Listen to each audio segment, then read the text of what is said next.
अस्सलाम वालेकुम नाज़रीन, मेरा नाम अली हैदर है और आपका शुक्रगुजार हूं कि आपने मेरी ये वीडियो देखने के लिए वक्त निकाला। नाज़रीन, आप ये जानकर हैरान होंगे, जो ममालिक के सरबराहान होते हैं ना, तमाम चीज़ों से गुजर के आखिरी मरहले पे उनको एक टेस्ट देना होता है। नाज़रीन, वो होता है अपने दिमाग का टेस्ट, कि उनका दिमाग सही हालत में है या नहीं है, क्या वो अपने दिमाग का एक आम आदमी की तरह इस्तेमाल करते हैं या नहीं करते। और सबसे बढ़ के नाज़रीन, देखा यह जाता है कि कहीं इनको भूलने का मसला तो नहीं है, कहीं इनको भूलने की बीमारी तो नहीं है।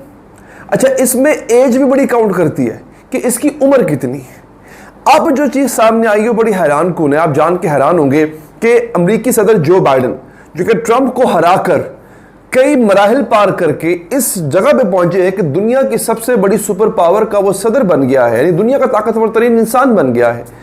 और अब चैलेंज ये किया जा रहा है कि इस आदमी की दिमागी हालत ठीक नहीं है। इस आदमी को सबसे बड़ा मसला ये हो सकता है कि ये चीज़ें भूल जाता है, इसको शॉर्ट टर्म मेमोरी लॉस हो जाता है, इसको पता नहीं चलता चीज़ों का।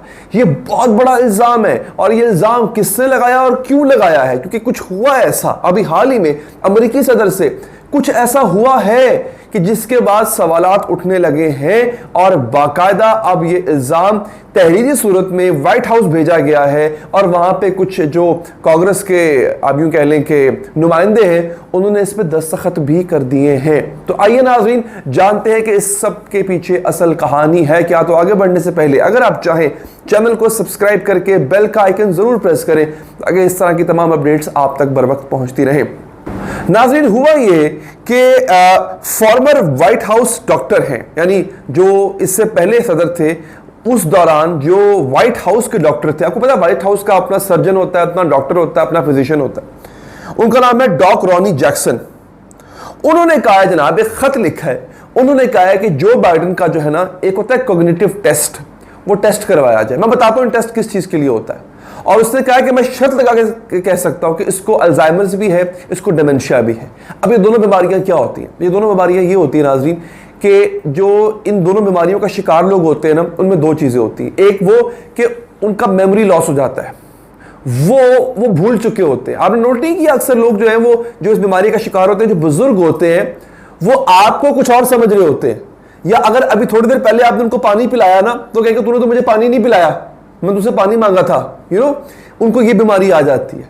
और दूसरी चीज ये होती है, उनका जो मेमोरी लॉस है पुराने वाला, पिछले वाला, जो पिछली मेमोरीज होती है जवानी की या कुछ साल पहले की, वो खत्म हो जाती है। मतलब वो आपको पहचानने से इनकार कर देंगे, वो आपको कुछ और समझ रहे होंगे, भाई तू कौन है।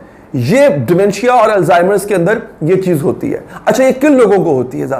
ये ज्यादा उन लोगों को होती है जिनकी उम्र बहुत ज्यादा हो जाती है, जो 70 और 80 साल के करीब या 80 साल से भी पार चले जाते हैं, उनको ये बीमारी अक्सर लाहक हो जाती है। अब आप पूछेंगे जो बाइडन की उम्र कितनी है? जो बाइडन की उम्र है जनाब 78 साल, 78 ईयर्स, 82 साल और वो 80 के करीब हो जाएंगे। ये बात की गई है फॉर्मर व्हाइट हाउस के डॉक्टर की तरफ से, और 13 कांग्रेस के ऐसे अरकान हैं कि उन्होंने इस लेटर पर दस्तखत कर दिए हैं। अब ये हुआ कैसे, मैं आपको ये बताता हूं। हुआ इस तरह से नाज़रीन कि अभी हाल ही में प्रेसिडेंट जो बाइडन जो हैं वो यूरोप के दौरे पे गए हुए थे। यूरोप के दौरे पे जाने के दौरान उनसे कुछ चीज़ें ऐसी हुई जो कि नहीं होनी चाहिए थी। जैसे दीगर सरबराहान मुमलिकत से गुफ्तगू के दौरान वो कुछ भूल जाते थे, उनको याद करवाना पड़ता था। ठीक है, जब ये देखा तो फिर इस आदमी ने, जो कि व्हाइट हाउस का फॉर्मर डॉक्टर रह चुका हुआ है, इसने कहा कि भाई इनका कॉग्निटिव टेस्ट करवाओ। उससे ये कहा है कि उसने कहा है we can't sit on this any longer, Jackson told Fox News. He said Biden's performance overseas this week with world leaders were embarrassing. Embarrass कर रहा था जो बाइडन हमें बाकी सरबराहान मुमलिकत के साथ बैठ के इसको चीजें भूल रही थी, लिहाजा इसका ये वाला टेस्ट करवाया जाए। अच्छा, मैं आपको ये बता देता हूं कि ये टेस्ट है क्या। अच्छा, वो ये कहता है कि जैक्सन कहता है कि I know what the rigours of this job are physically and cognitively, it's demanding, he is not inspiring confidence. वो कहता है इस जॉब यानी बीइंग अ प्रेसिडेंट बड़ा थका देने वाला काम होता है। अमेरिका का प्रेसिडेंट होना, आपको दिमागी तौर पर, फिजिकल तौर पर बड़ा फिट होना पड़ता है। वो कह रहा है ये इस काबिल नहीं है इससे तो सही चला भी नहीं जाता, ये इतना बूढ़ा हो चुका हुआ है, ये क्लेम किया जा रहा है। लेकिन अब देखें ना, अगर ये साबित हो जाता है किसी भी मरहले पे, आपको पता है जो बाइडेन को कुर्सी सदारत से उतरना पड़ेगा, उसको छोड़नी पड़ेगी। अब मैं आपको बताता हूं नाजरीन कि बेसिकली जो 2 टेस्ट वो तजवीज़ कर रहा है, ये होता क्या है। देखें, इस टेस्ट को कहा जाता है मॉन्ट्रियल कॉग्निटिव असेसमेंट, MOCA या MCA भी कहा जाता है इसको, मॉन्ट्रियल कॉग्निटिव असेसमेंट। इसके अंदर आपसे कुछ सवालात पूछे जाते हैं, उन सवालात के आपको सही जवाब देने होते हैं। आपका जो स्कोर है कम से कम 30 होना चाहिए। मेरी बात समझे, अगर 30 से कम होगा तो इसका मतलब है कि आप इन दोनों बीमारियों का शिकार हैं, वो आपको उस कुर्सी सदारत से हटा दिया जाएगा, आइन के मुताबिक आपको वहां से हटा दिया जाएगा। ये एक साहब थे डॉक्टर जियाद नसीरुद्दीन, उन्होंने 1996 में ये टेस्ट जो है वो इजाद किया था, और इस टेस्ट के जरिए देखा जाता है कि आपकी दिमागी जो हालत है वो कैसी है। ये IQ टेस्ट नहीं होता, इससे आपकी जहानत नहीं नापी जाती, ये नापा जाता है कि आप ज़हनी तौर पे कितने स्टेबल हैं।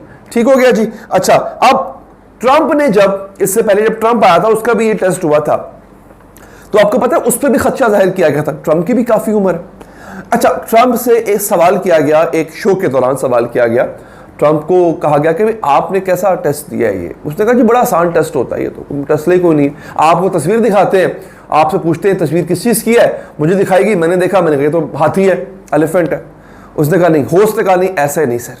होस्ट ने फिर बताया कि जनाब कौन कौन से सवाल होते हैं, फिर ये माना डोनाल्ड ट्रंप के हाँ भाई ये सवाल होते हैं, बड़े मुश्किल सवाल होते हैं, बड़े मुश्किल सवाल होते हैं। अब ये जो डिमांड की जा रही है कि जो बाइडेन जो है वो ये टेस्ट दें, ये बहुत बड़ी डिमांड है। इससे होगा क्या? अगर तो ये साहब इस टेस्ट में फेल हो जाते हैं, पास नहीं कर पाते हैं, तो फिर तो कहते हैं ना गई भैंस पानी में, फिर जो बाइडेन को हो सकता है अपनी कुर्सी सदारत छोड़ना पड़े। लेकिन अगेन, अगर तो ट्रंप को हरवा के एस्टैब्लिशमेंट जो बाइडेन को लेकर आई है, तो फिर इतना आसान नहीं होगा कि जनाब ये टेस्ट जो है, देखो टेस्ट क्या है, टेस्ट में तो आप उसके रिजल्ट में घपला भी कर सकते हो। व्हाइट हाउस के अंदर ये टेस्ट होना है और व्हाइट हाउस ने ही इसको रिलीज करना है, तो वो तो कुछ भी रिलीज करवा सकता है, वो प्रेसिडेंट है भाई, तो इसका कोई फायदा ऐसा है नहीं। लेकिन ये बात जब से जो बाइडेन ने अपने आप को नामजद किया था सदारत के लिए, तब से ये बात की जाती थी कि ये आदमी इस काम के लिए फिट नहीं है, इस काम के लिए ये इसकी उम्र जो है जो बाइडेन की वो बहुत ज़्यादा हो चुकी है। ठीक है जनाब, तो ये सूरत हाल थी जो हमने सोचा आपके सामने रख दें। अगर आपको वीडियो पसंद आई हो, इन्फॉर्मेशन पसंद आई हो, लाइक ज़रूर कीजिएगा नाजरीन, फीडबैक देने के लिए कमेंट कीजिएगा, और आखिर में अगर आप चाहें चैनल को सब्सक्राइब करके बेल का आइकन प्रेस करें। अल्लाह के बाद।